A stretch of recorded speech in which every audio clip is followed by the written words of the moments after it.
Well, both teams are in form. France and Ireland beat New Zealand in the autumn internationals.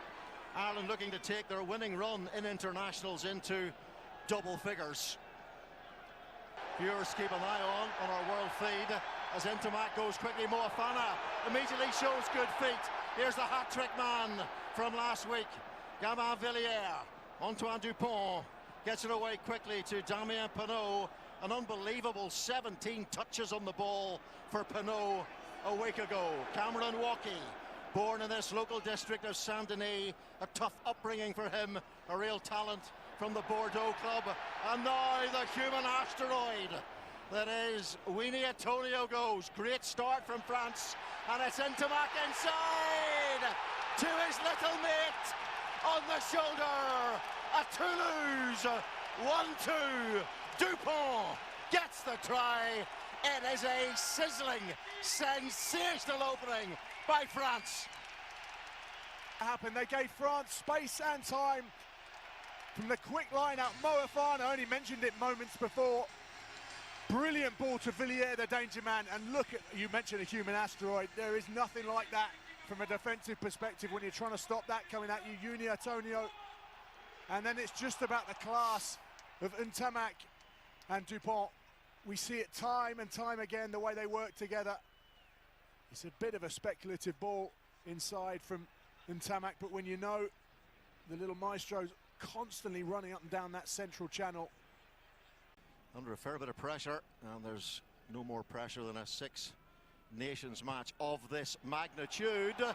I know Cameron Walkie went with his own sneakers. Do you call them sneakers? Maybe the kids nowadays don't. He moves like oh! Mack Hansen! Mack Hansen! High alive was Mack Hansen on his second cap for Ireland.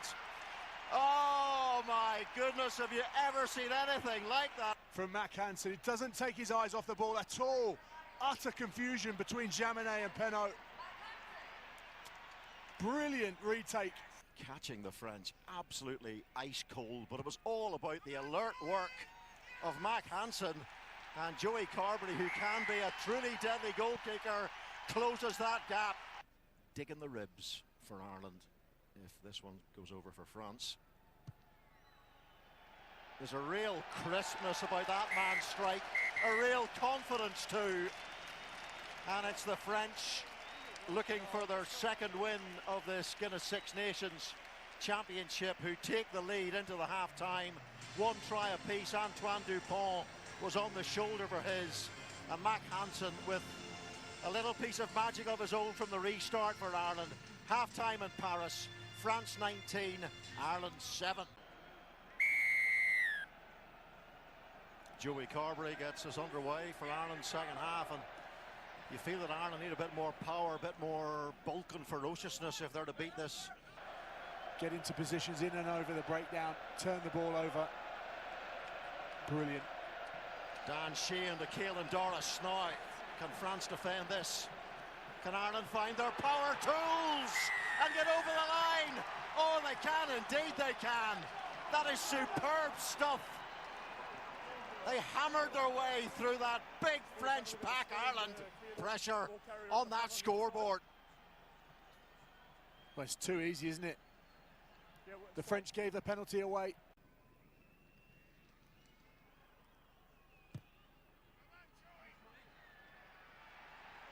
Oh, that'll do Ireland very nicely indeed. Jelange, who was the captain of France on their tour of Australia last summer, lost that series 2-1. Very low aggregate defeat. It was pretty much a second string. Shows what depth there is in this French side, and it shows how good Hugo Keenan is with that run, spearing his way through that French defence. Well, we see Hugo Keenan, but it's all come from a brilliant ball from Tag Furlong as well. Ireland win that line out, and off goes Tag Furlong. One of those bustling, bullocking runs of his, so typical of the man, Gibson Park. Ireland are usually so good at ball retention in these positions. They were under Joe Schmidt. They now are under Andy Farrell. Bundy Aki. Patience, cohesion. Build the phases now. I wait for the French to tire, make a mistake. Afford Ireland a gap. Jamison Gibson Park. He's the one who finds a gap. and Gibson Park spins a web through that French defence. In and around the breakdown, just watch here as he looks up, Cameron Wackey calling numbers around, and it's Willemse. Brilliant. It's got to be a bit of a worry for France now, Tom, because those sinkholes now are beginning to appear in their defence. And Tao Fifanua. Here's Gibson Park. Now they need this exit. Caelan Doris, what a hit. Jalonc, that was. Oh, they've got the ball. Here's Winnie Antonio. Can he get his 22.5 stone to the line? Battering, banging, hammering on the Irish door. And it all comes crashing down. And Cyril Bay was the player in support. And that was the front row union who were doing all that heavyweight work there. Referee goes flying. Cyril Bay knocks over 1-2. And now Jaminet, can he keep that 100% record? No, he can't, and that was a pretty critical one. Try and rebuild from the back.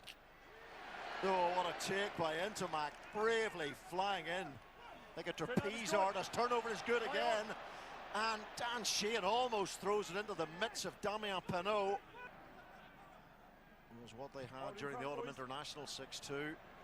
Seems to be what they prefer under Gaultier, and it was tapped back by Villiers, and Henderson has it, but Luku has recovered the ball. The advantage here to France. Great tackle by James Ryan.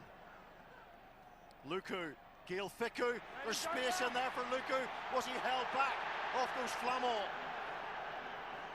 Trying to clear out, Tao Fifanua runs into Ryan, Tagburn. Massive figure of Demba Bamba. Sets for Luku, Dylan Cretin, another man of 19 stones.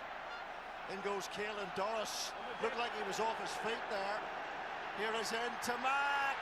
Oh, is he through? Is he through? Oh, he's through, all right.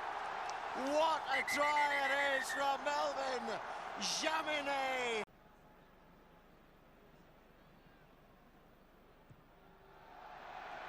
Well, that was never going to be a problem for Melvin Jaminet, and create something for Ireland. Finlay Bealham, Conor Murray, Carty, is that flat? Is it forward? It's dropped anyway. It's picked up by Jalonc. Advantage here to France.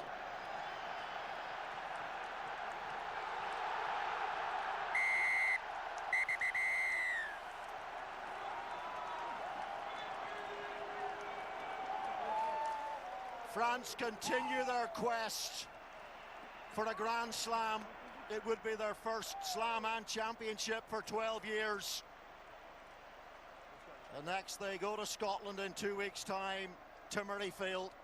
Gregory Aldrete has been announced as the player of the match, the Guinness player of the match, an award he possibly could have won the week previously against the Italians if it hadn't been for the superb hat-trick from Gabin Villiers. A crushed Irish side, but it's France who have won here in Paris. Final score, France 30, Ireland 24.